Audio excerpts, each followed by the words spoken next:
What's up, guys? Happy Sunday. Back with another banger here. We're going to travel back to 1971.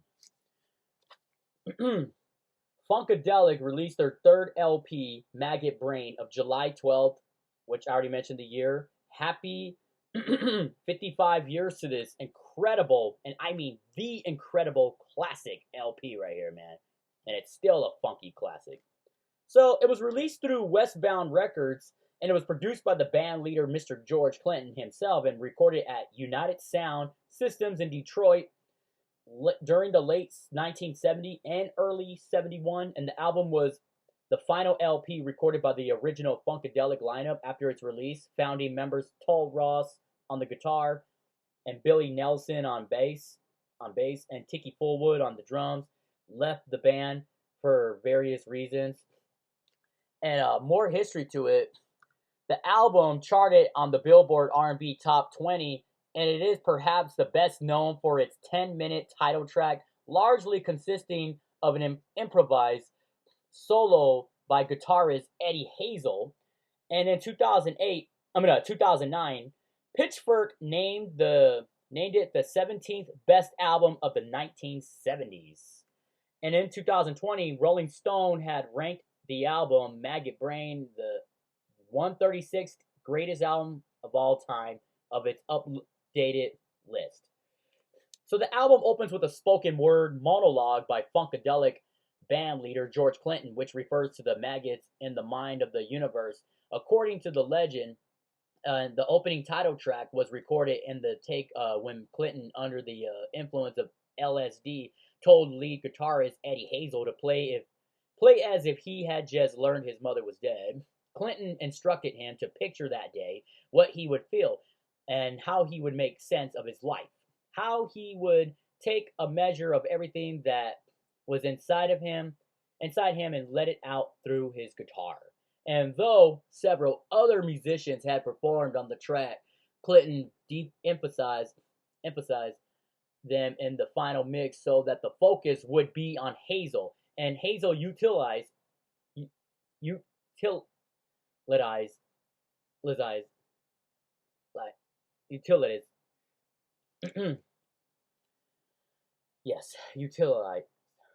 fuzz and wah effects, inspired by his idol Jimi Hendrix on the track. Clinton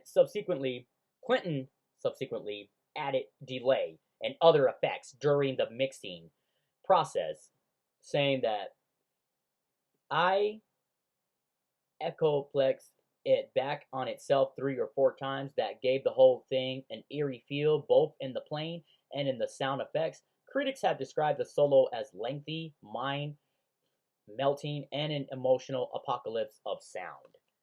And more history about it. The subsequent 5 tracks have been described as sour harmony group meditations, heavy with bass, keyboard, and class consciousness, with the band exploring a psychedelic funk fusion. Can You Get to That? Featuring Isaac Hayes' back vocals group Hot Butter Soul, and contains elements of folk, blues, and gospel music. You and Your Folks, Me and My Folks.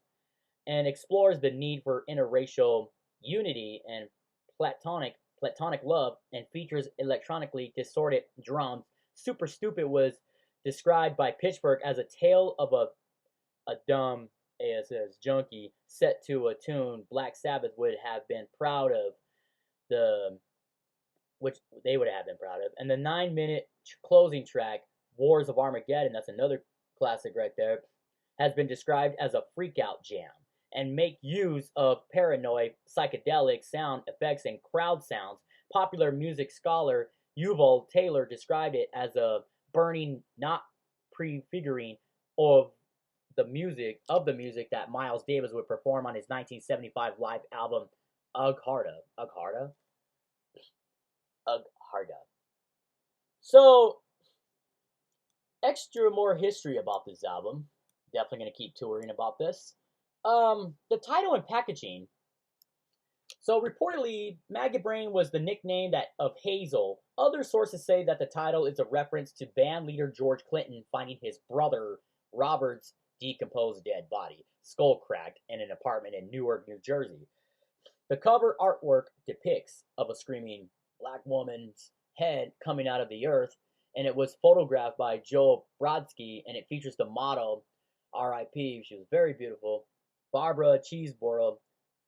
The album's liner notes are a polemic on fear provided by the process Church of the Final Judgment. According to author Ricky Benson, the organization's alleged association with the Manson family, along with the album's foreboding themes and striking artwork, lent Funkadelic the image of a death-worshipping black rock band. And Westbound Records, when they released the album of July of 1971, it peaked at number 108 on the Billboard 200, and it reached the top 20 of the Billboard R&B albums chart, but it did not reach the UK albums chart. Shoot, nope, don't matter, because this album is still a funky classic. So after the album was released, Funkadelic effectively disbanded. Drummer Tiki Fulwood was fired due to drug use. Guitarist Tawl Ross was reportedly had a traumatic drug experience after getting into an acid eating contest, then snorting some raw speed at the time, before completing flipping out and did not perform with the group again. And Billy Nelson quit over a money dispute with Clinton. And subsequently, only Clinton, Hazel, and keyboardist Bernie Worrell remained from the original Funkadelic lineup. And then in 2005, a 2005 reissue included 3 bonus tracks. Among them, an alternate mix of Maggot Brain featuring more of the full band. And reviewing from Rolling Stone in 1971 of September, Vince Aletti negatively described the album as a shattered, desolate landscape with a few pleasures competently performed but limited. He was particularly critical of the record's second side, panning it as a dead-end stuff. Village Voice critic Robert Christgau excuse me, offered qualified praise, calling the title track druggy, time warp, super schlock, and describing Can You Get to That as featuring a rhythm so pronounced and eccentric it could make Berry Gordy twitch to death.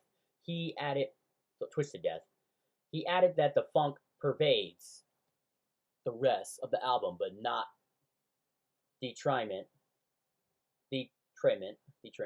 of other peculiarities.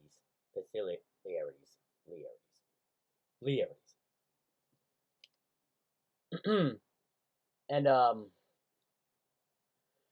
whew, boy, man, I can still feel the heat in my own house. What a summer, man. Well, writing years later for Pop Matters, Yuval Taylor called the album one of the loudest, darkest, most intense records ever made, and it stated that the group captured the odor of the age. Oh boy, the stench of death and corruption, the weary exhalation of America at its lowest. Dominique Leone of Pitchfork called it an explosive record bursting at the seams with exactly the kind of larger-than-life sound a band called Funkadelic should have made. And Dave Siegel from the same publication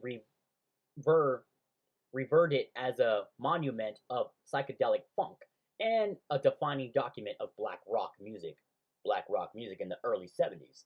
And additionally, he called it 2 bookending tracks the most evocative expressions of birth and annihilation ever put on record, and suggested that the soulful funk rock tracks in between represent the hottest 5-song streak in the Clinton canon. The Greenwood Encyclopedia of Rock History in 2006 claimed that Maggot Brain and Funkadelic's previous 2 albums created a whole new kind of psychedelic rock with a dance groove. Yeah.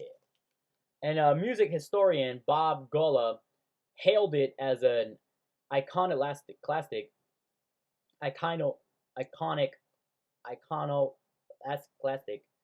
funk rock record featuring the best guitar playing of Hazel's career Author Matthew Grant describes the album as a marking where the band really hits their stride, and the rest is history. This album will always be a classic, no doubt, man. I love these bangers on here. You got the title track. Can you get to that?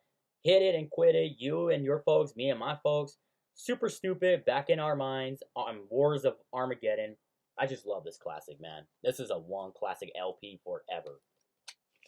Here, I'll show y'all the LP. I love Funkadelic. Love Funkadelic. Keeping it funky.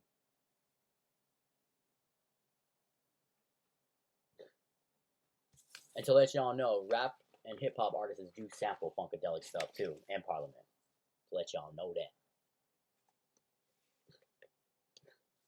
What's your favorite song off this phenomenal classic? Don't forget to hit the like, subscribe, and comment. Follow your boy. God bless. Stay safe. Find this record and bump it on your turntables, y'all. Peace.